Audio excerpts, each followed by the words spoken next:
খবৰ আপোনালোকৰ? আশা কৰোঁ সকলো ভালে আছে। আজি মই খুবেই হেপ্পী বুলি ক'ব লাগিব আৰু আমি চহৰত থাকোঁ যদিও এইখিনি গাঁৱলীয়া পৰিৱেশ ধুনীয়াকৈ ফুৰিব আহিছোঁ। কেইদিন পিছত চাগে এইখিনি ফুৰিব নাপামেই আৰু পূৰা কোম্পানী হ'ব যিহেতু বাউণ্ডাৰী ৱাল দিছে। ইফালে পাহাৰ আছে ধুনীয়াকৈ মানুহ চানুহ বেছি নাই আৰু ধুনীয়া লাগিছে। স্পেচিয়েলি আজিতো দেখিছে জুমকা চুমকা লগাই আহিছোঁ ফুৰিবৰ কাৰণে। বেলেগ দিনা এনেকৈ স্পেচিয়েল কৰি নাহোঁ, আজি অকণমান ষ্টাইল কৰি আহিছোঁ। ভাল লাগিছে আৰু। আপোনালোকে এটা কথা মন কৰিছেনে? মানুহক ধন সোণেৰে সুখী কৰিব নোৱাৰে। সুখী হ'বলৈ এনেকৈও পাৰি, যেনেকৈ মন যায় তেনেকৈ।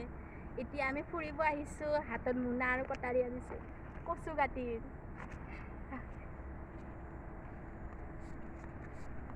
ধুনীয়া ক'লা কচু দেখিছোঁ, কাটি লৈ যাওঁ অকণমান। টাউনত থাকিও যে আমি কচু খাব পাৰোঁ সেইটো ভাগ্য বুলি ক'ব লাগিব আৰু। কি ধুনীয়া ক'লা কচু খাব লাগে, আইৰণ। যিবিলাকৰ টেষ্ট নাই কমজুৰি সেইবিলাকেতো খাবই খাব। আমিতো খাই থাকোঁ সপ্তাহত মাহত। সেই ধুনীয়া কোনোবাই কাটি নিছে চাগে।